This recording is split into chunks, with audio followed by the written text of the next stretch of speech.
மாட்டேன்.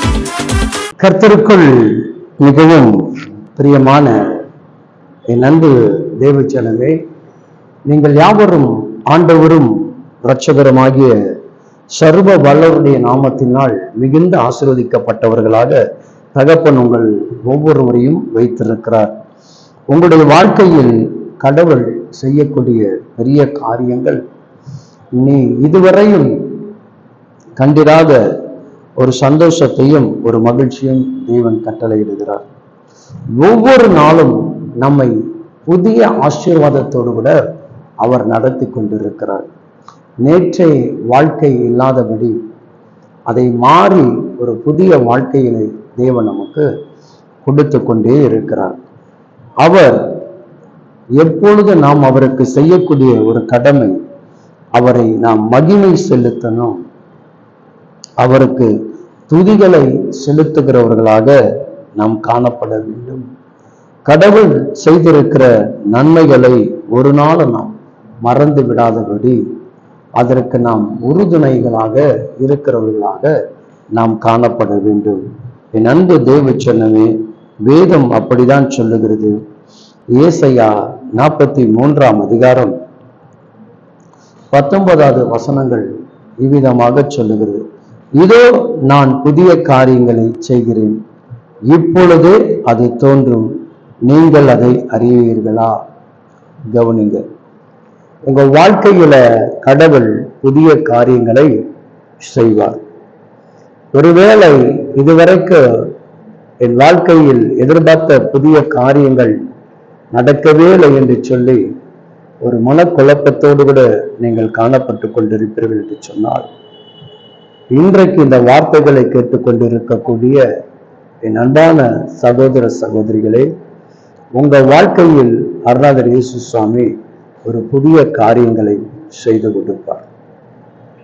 ஒருவேளை திருமணம் நடக்காமல் பல நாட்களாக அது தடைபட்டு கொண்டிருந்திருக்கலாம்.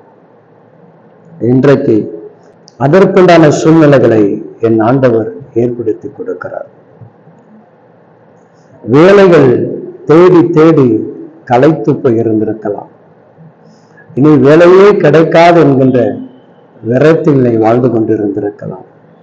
இன்றைக்கு தகப்பன் உனக்குண்டான ஒரு வேலை வாய்ப்புகளை அவர் ஏற்படுத்தி கொடுப்பார்.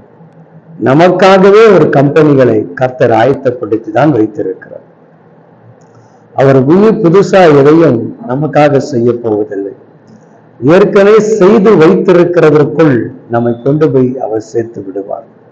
அதுபோலதான் உங்க வாழ்க்கையில் குடும்பத்துக்குள் ஒரு சந்தோஷம், ஒரு சமாதானம், ஒரு மன மகிழ்ச்சி எல்லாவற்றையும் தகப்பன் நமக்கு ஏற்படுத்தி கொடுப்பார். ஒவ்வொரு நாளும் நீங்கள் அதிகாலையில் தகப்பனிடத்தில் நீங்கள் செபிக்க வேண்டிய காரியம் எதுவாக இருக்க வேண்டும். இந்த நாள் தகப்பனை உடைய சித்தத்தின்படி புதிய நாளாக எங்கள் வாழ்க்கையில் ஆசீர்வாதத்தை தந்தருங்கப்பா என்று சொல்லி உங்கள் கண்கள் விழிக்கும் பொழுது உங்க உதடுகள் இதை தேவனிடத்தில் அறிக்கை செய்து உங்க பணிகளை நீங்கள் செய்து பாருங்கள். நேற்றை காட்டிலும் இன்றைக்கு அதிகமான ஒரு சந்தோஷத்தையும் ஒரு மகிழ்ச்சியும் நம்முடைய தகப்பன் கொடுப்பார். நிறைய பிள்ளைகள் வாழ்க்கையை குறித்தே நாம் கலங்கி வெறுமையாக அது காணப்படுது. இன்றைக்கு அவர்கள் எல்லாவற்றிலும் வந்து கர்த்தர் நம்மை மீட்டெடுத்து நம்மை பாதுகாத்து நம்மை பராமரிக்கிற ஒரு நல்ல தகப்பனாக இருக்கிறார். அதனால் என் அன்பான தெய்வ பிள்ளைகளை, உங்க வாழ்க்கையில் ஏதோ புதிய காரியங்களை கர்த்தர் செய்வார். அதை இப்பொழுதே செய்ய ஆரம்பித்திருக்கிறார். அதை இந்த ஆண்டுக்குள்ளே கடவுள் உங்களுக்கு செய்து முடித்து கொடுத்து உங்களுடைய எதிர்பார்ப்புகளை அவர் நிறைவேற்றி கொடுப்பார். பயப்படாதீங்க, ஏசப்பாவை நம்புங்க.